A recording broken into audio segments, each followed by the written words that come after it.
제목이 재미나네요. 제목이 재밌습니다. 네. 오늘은 소개해드릴 책이 사자 웃으며 키우기인데요. 사자를 웃으며? 왜 갑자기 동물 관련한 책을 소개해 주시나 싶으시겠지만 조금 전에 우리 사춘기 얘기했잖아요. 느낌 빡 왔어요. 요 사자가 사춘기 자녀. 아 정말. 사춘기 자녀 웃으며 키우기. 웃으며 키우기. 김성준 교수님 연세대학교 장로신학대학교 졸업하시고요. 미국 플로리다 대학교에서 공부하신 후에 현재 장신대 교수로 섬기고 계신 목사님이십니다. 네. 공부하시면서 청소년 사역을 계속해서 하셨더라고요. 사역자로 부름을 받으실 때 이 사역의 비전을 청소년 사역에 대한 소명으로 받으셨다고 합니다.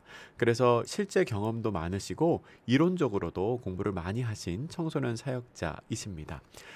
김성준 교수님은 서문에서 이 책의 제목이 사실은 나의 소원이다라고 얘기를 하셨어요. 나의 소원, 그렇지. 네. 모든 부모의 소원이죠. 네. 본인이 지금 사춘기를 지나고 있는 딸을 키우고 계신데 내가 정말 이 딸을 웃으면서 키우고 싶다.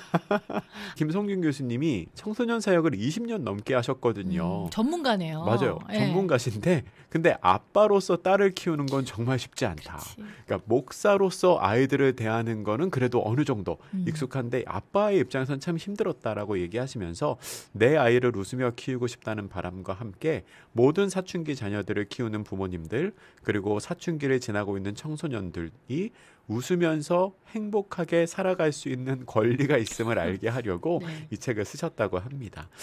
사춘기 자녀를 키우는 집에 없는 게 하나 있다고 그래요. 뭘까요? 답이 평화였습니다. 평화. 평화가 없대요. 슬프다. 네, 사춘기 자녀를 키우는 집은 늘 싸우거나 늘 혼내키거나 한숨 쉬거나 아니면 냉전 중이거나 이거를 계속 반복한다고 하네요. 이 책은 그 잃어버린 가정의 평화를 찾아주는 방법을 소개하고 있는 책입니다. 책이 크게 세 부분으로 구성되어 있는데요. 1부는 청소년 자녀와 친밀한 관계를 맺는 방법입니다. 친밀한 관계가 되기 위해서는 먼저 나의 모습을 그러니까 부모의 모습을 살펴봐야 된다고 네. 이야기하세요. 내가 상대방에게 어떻게 하고 있는지를 알아야 된다는 건데요.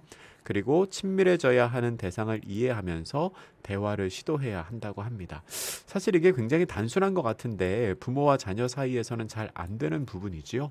이 책에서는 그게 왜 잘 안 되는지 그리고 그게 잘 안 될 때 어떻게 해결해야 하는지 그 내용도 소개를 하고 있습니다.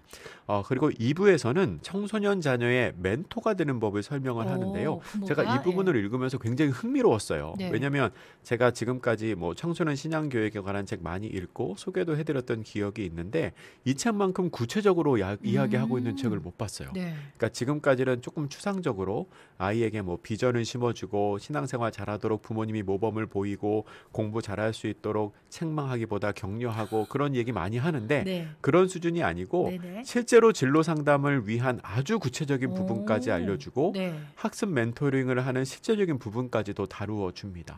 그러니까 아이의 성향을 어떻게 파악해야 될지 그리고 성향에 따라 어떻게 직업을 선택해야 할지 그런 내용도 조금 다루고요. 네. 그리고 실제로 국어는 어떻게 공부해야 되는지, 영어는 어떻게 공부해야 되는지, 네. 수학은 뭐 다른 과목은 어떻게 공부하는 게 효과적인지를 아주 구체적으로 설명을 해주고 계십니다. 네. 그리고 세 번째 부록 부분이 있는데요. 여기에는 이제 주제별로 문제 해결 팁을 넣어놨습니다.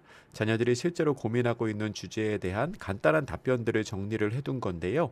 예를 들어서 뭐 나쁜 친구를 만나고 있어요. 어떡하지요? 네. 뭐 이성 친구 때문에 고민이 많아요. 아니면 뭐 외모 문제, 편식하는 문제, 폭식하는 문제, 자녀가 거짓말하는 문제, 뭐 그런 거에 대한 팁, 대안, 대답들을 이렇게 이야기해주고 계십니다. 네. 제가 좀 책을 읽어드릴 텐데요. 사춘기 아이들과 대화하는 방법을 소개하면서 말의 내용보다는 형식이 중요하다라고 조언합니다. 네. 이게 사실 어른들이 많이 놓치는 부분이더라고요. 그러니까 형식보다는 내용이 중요하다고 생각하고 그렇지. 내용이 좋으면 아이들 받아들일 거라고 생각하는데 사실은 반대라는 거죠. 사춘기 아이들의 특징은 바로 내용보다 형식을 더 중요하게 여긴다는 점이다. 내용보다 형식을 우선시하고 형식이 마음에 들면 그 다음으로 내용을 받아들인다. 노래로 비유를 하자면 노래의 내용은 가사가 되고 노래의 형식은 장르나 비트가 되는 셈이다. 우리 아이들은 노래를 들을 때 먼저 멜로디를 듣고 그 멜로디가 마음에 들면 그 다음에 가사를 본다. 아이들이 부모에 대해서 어떻게 정의를 내릴까? 예전에 사춘기 자녀들의 대상으로 부모에 대해 정의를 내려보라고 조사를 한 것의 결과를 본 적 있다. 1위가 옳은 말을 기분 나쁘게 하는 분이었다. 참 웃기면서도 슬픈 대답이 아닐 수가 없다. 사실 부모에 대한 이 정의는 사춘기 아이들의 특성을 정확하게 보여준다. 우리 아이들은 부모의 말이 옳다는 것은 안다. 그나마 희망적인 일이다. 그러면 아이들이 부모의 말이 옳다는 것을 알면서도 왜 듣지 않는 걸까? 부모가 자신의 기분을 나쁘게 했다고 생각했기 때문이다. 여기서 옳은 말은 말의 내용이고 기분 나쁘게는 전달하는 방식, 형식이다. 아이들에게는 말의 내용이 좋은지 안 좋은지, 그 말이 옳은지 그른지는 그리 중요하지 않다.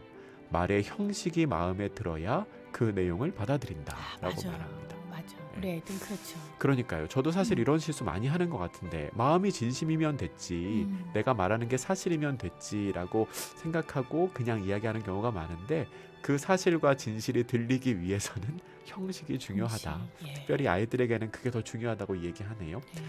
아이들을 멘토링하는 부분에 대해서도 이야기하는데요. 멘토링 할 때 상대적인 기준이 아니고 절대적인 기준을 가지고 평가하라라고 이렇게 이야기를 합니다. 부모는 자녀 교육에서 절대 평가의 기준으로 아이들을 바라보고 평가해야 한다. 다른 아이를 이겨라, 그게 아니고 최선을 다해서 네가 할 수 있는 한계를 뛰어넘어라 라고 교육을 해야 한다.